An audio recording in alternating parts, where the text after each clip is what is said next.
Dave Ramsey hates debt, and it seems that he hates to see other people succeed by leveraging it to invest in real estate because he had a very bad experience. I don't know if he was flipping houses or doing something many years or many decades ago. Someone sent me this video about Dave apparently talking about the problems with Airbnb, and I can already imagine what he's going to say.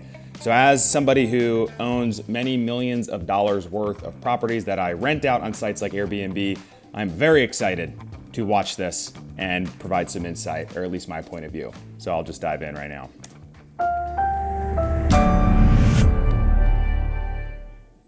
David is with us in Dallas to start off this hour. Hi, David. Welcome to the Ramsey Show. Yes, thank you, sir, for having me. Sure. What's up? Yeah, so just quick context. My wife and I, when we were engaged, did FPU. That was 6 years ago. We are now $5,000 away from being debt-free, aside from our mortgage. Way to go. Just $5,000. Yes, thank you. Just $5,000 left of my student loans. Here's the thing. We're pastors here in Texas. We are moving to Oklahoma to be pastors of a church there. And what's awesome as part of the deal is we have a parsonage, so we will not have a mortgage payment there.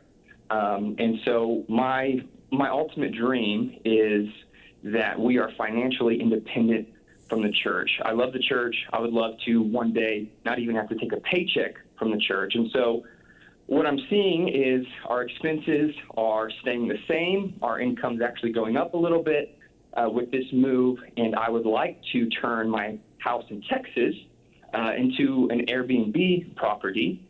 And you can already see the smirk on his face. He's like licking his lips to just tear into this guy and provide some advice that you wouldn't want to hear from an uncle you see once a year at Thanksgiving. You can already tell. And hopefully even make income to take one step closer to being financially independent from the church. And so my question really is that a smart move, or should I just sell my home here in Texas, profit, I don't know, the way the market is right now, I could maybe profit 60, 70K, something along those lines from what I've seen. And so I'm just asking you what maybe the better or best option is. I love your goal, and I don't dislike your plan overall. I would sell the house and move the money to Oklahoma, pile up some more cash, and pay cash for your first rental in your own backyard. Airbnbs. Just pause right there. Here's the problem with Dave talking about buying rental properties in cash is this guy probably doesn't make a ton of money working as a pastor. Think about the amount of time it's going to take him to save up $300,000, $400,000, $500,000, whatever the cost of a rental property in Oklahoma would be, all cash. And the amount of time it takes, let's say it takes 5, 10, 15 years to save that money up. You also have to remember that home prices are appreciating an average of 4% year over year in the entire United States historically. So if that trend continues, it's going to prolong the amount of time he's going to take in order to buy something cash. And his whole goal is to not be reliant on his income at the church. So by leveraging debt, you can actually have a better return on your investment. Of course, there's some risk with taking on any type of debt or a mortgage, but I just don't like that advice when you're buying real estate to save up to buy all cash, especially in his position. He does not have an absorbent amount of money. He doesn't have a crazy high income that he's going to be able to do it in a couple of years. Have two problems that all the people that talk about how much money they make with them don't bring up. They have three problems that people don't bring up. Problem number one, there's a ton of hassle, a lot of details, a lot of work involved in getting the people in, getting them out. Okay. A lot of work setting up the properties, yes, don't disagree with him, especially if you're doing it yourself. That's the most time-consuming part. Now, once you have a property set up, I know Dave's an older guy, all right? But once you have the property set up, there's things called software and technology nowadays. I have 7 properties going on our 8th, and I have not been to a single one of our properties in the past year. Probably 2 years, actually, for most of them. You have to set up the right systems, teams, and softwares. He says there's a lot of time spent and effort getting guests in and out. I don't even know who's checking in and checking out of my properties. Dave may roll over in his grave someday hearing me say that, but You don't need to know. Like, you have all your systems set up, guests get the information they need to check in, the house is clean because your cleaners already know they had to be there because they get notified through their app. So that's irrelevant. He's just speculating. He does not have any Airbnbs himself, I'm guessing. Getting them cleaned, all that kind of stuff. Like probably 25x a normal rental, because you'll have multiple renters in a single month, right? And so you've got maid service, you've got a higher level of maintenance, you've got a lot of work involved in managing and messing with them. Keep in mind that all of the maintenance and cleaning is outsourced. If you're doing that yourself, then you guys are going to be finding yourself working another job. Honestly, Dave would be right in that scenario, but you need to outsource cleaning and maintenance. Okay, so a lot of hassle. Could I speak? Go ahead. So sorry to interrupt. Can I just speak to that? I do have family here in Texas that would be managing the property, and so I kind of have a little bit of a built-in system. Which is a bad idea. You're taking advantage of your family. Okay, I'm telling you, Airbnb, the hassle factor is very high. There's great money, but the hassle factor is very high. So if you want to do an Airbnb, it needs to be in your backyard. That is the worst advice I have ever heard somebody give in terms of any real estate investment. If you're going to do Airbnb, it has to be in your backyard. That's the dumbest thing I've ever heard. If you're going to invest tens of thousands, if not maybe hundreds of thousands of dollars into a piece of real estate, and short-term rentals are the highest cash flowing asset in real estate, you're going to chase the market and the property that yields the highest return on your money. That, for 95% of the people I work with, and I've taught nearly 2,000 people to this point, is not in their backyard. Most people are investing in other markets or even other states in most cases. Problem number one with Airbnbs. Problem number two with Airbnbs is you have a lot of extra maintenance. People tear the crap out of your property. You know what I've found? I've done this for over 4 years now, is the maintenance on your property is not as much as Dave's making it out to seem. And in some cases, it's less than that of a long-term rental. Now, yes, you have like random maintenance, like, smoke detectors need to be changed. Same thing a landlord would be doing anyway. But in terms of the property itself, especially if it's a smaller property, people are in there, they're going out, enjoying the town, and they're coming back to sleep. Now, if it's a bigger home, it may get more wear and tear with more bodies coming in and out. There's two sides of the spectrum when it comes to long-term rentals. There's people like me who I've rented in the past before owning homes, and I treated the home like it was my own. And even when I left, it was still a little bit dirty and probably needed to be, thoroughly cleaned and then maybe repainted some scuffs on the walls. And then there's people on the opposite side of the spectrum that completely trash property. I've seen some videos of landlords getting into properties after tenants check out, and it literally looks like a bomb went off inside. It is horrendous. So it can be all over the place. And with short-term rentals, you're in the unit every single week, if not every single few days. Your cleaners are, at least, and your handymen are, and they're taking care of any minor things that come up. So you have eyes on the unit constantly. So that's actually an advantage, even though it may get a little bit more wear and tear than a good long-term renter would have on a property. Nobody talks about that. That's the dirty little secret of Airbnbs. You're constantly buying carpet. You're constantly... Dave, you're constantly buying carpet. I have no words for that. That is the maintenance thing that comes up. You're constantly buying carpet. Constantly buying paint and drywall repair. I will say, depending on the property and the location and who you're catering towards, you will have to do minor drywall, patching, and paint. For example, one of our properties in Nashville, we cater to bachelorettes. There's groups of 12 girls that come in, they're drinking, they're a little bit reckless. Yeah, every quarter or so, we'll go in and have somebody patch drywall and paint for like a couple $100. But cash flowing $5,000 to $7,000 a month is well worth paying a handyman to go do that every quarter. But you're not replacing carpet and in there every 5 days repainting. Because they do not take it. I don't care how big a deposit you get or how much screening you do. It's not their house. And so you're going to have a high level of repairs and maintenance, which is part of that hassle factor. One thing I will mention, though, which is great, is you can document the damage and charge the guests through Airbnb, through Vrbo, through whatever booking platform you're using. If you're doing a direct booking, you can hold a security deposit and withhold that money that if you incur damage. So you're not going to come out of pocket. Yes, there might be some hassle, but again, you're outsourcing it to a handyman. The third thing that nobody's talking about is several areas are now passing zoning prohibiting it. Right. And so if you set your whole model up only on Airbnb, you could have the rug jerked out from under you. If the only way the deal works is Airbnb, don't do the deal because it might not be available to you.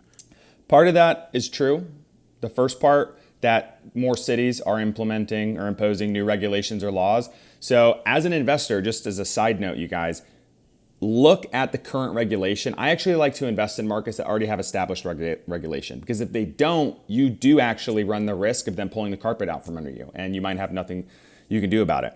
However, if it already has regulation, like Nashville, for example, they've gotten more strict over the years, mostly around zoning, like where you're actually allowed to do it. But the good thing is, because they're more investor friendly, but because they had a regulation in place to begin with, and they issued permits, people who had permits in those areas that are no longer allowed to get new permits are allowed to operate so long as they renew that permit and it's in their name year over year. Now, if they sold that property, the new person operating may not be able to do short-term rentals. So it's a good point. You definitely want to pay attention to regulation. That can come back to bite you in the butt. Now, if you want to run the hassle for the extra money and run the maintenance for the extra money, you'll make more money, but it's a lot of work. So I would move the money to Oklahoma, whether you're going to do a straight rental or whether you're going to do an Airbnb, because it's in your backyard and you're going to lay your hands on it. He's so old school when it comes to this. You're going to lay the property in your backyard, put your hands on it, and get your hands nice and dirty, and that way you know what's happening there. Like, there's so much tech, like video cameras, noise systems, like all these things that you can mitigate issues happening, but just because it's closer to where you live might give you a little bit of comfort, but it does not make managing the property that much easier. Especially if you scale to multiple properties, if they're all local, you're still gonna have to outsource maintenance and cleaning. So that doesn't make sense. Like, you might as well invest your money into a good investment with the highest possible ROI is. And then the point I was gonna make earlier that I forgot was properties that you set up for Airbnb, like having no backup plan. You don't want to invest in an Airbnb or a short-term rental solely with the purpose of, hey, it's definitely going to pencil as a long-term rental.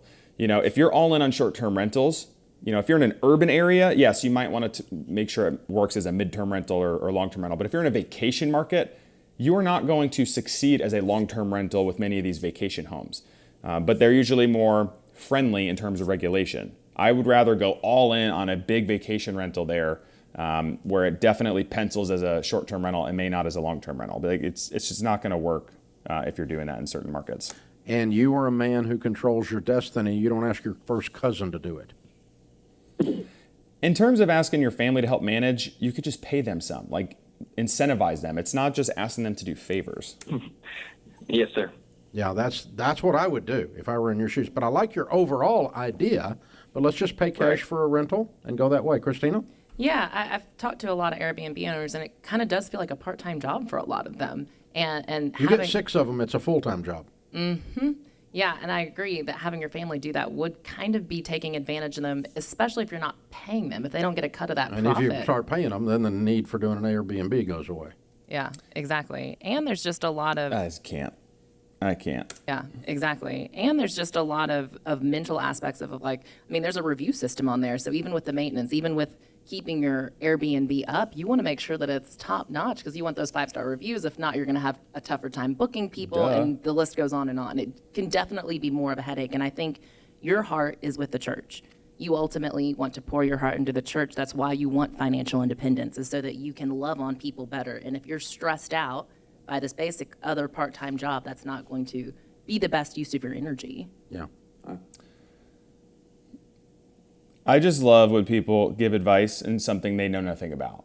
Like, this lady clearly does not have any short-term rentals. Oh, I know some people, and it's like a full-time job. And Dave's like, yeah, it's 6 Airbnbs. It's a big full-time job, working 40 plus hours a week.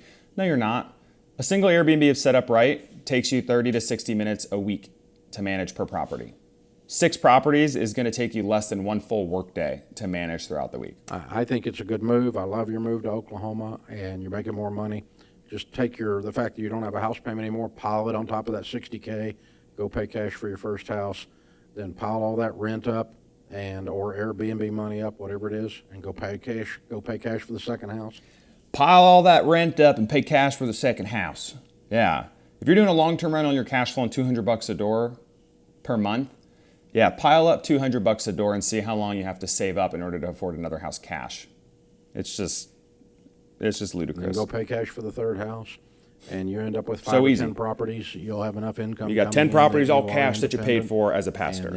This is what I would tell David in this scenario is I would ask a few questions first. What does the home in Texas look like? Let's look at AirDNA, let's look at comps, and let's see what the actual projected rental income as a short-term rental would be. Because if it's really crappy and there's not going to be ROI, you're not going to cash flow, then yeah, sell the home and move it somewhere else. Now, if you do sell it, we also have to look at what market you're moving to, as Dave said, in your backyard, right? And see what the rental income as a long-term rental or as a short-term rental would be there.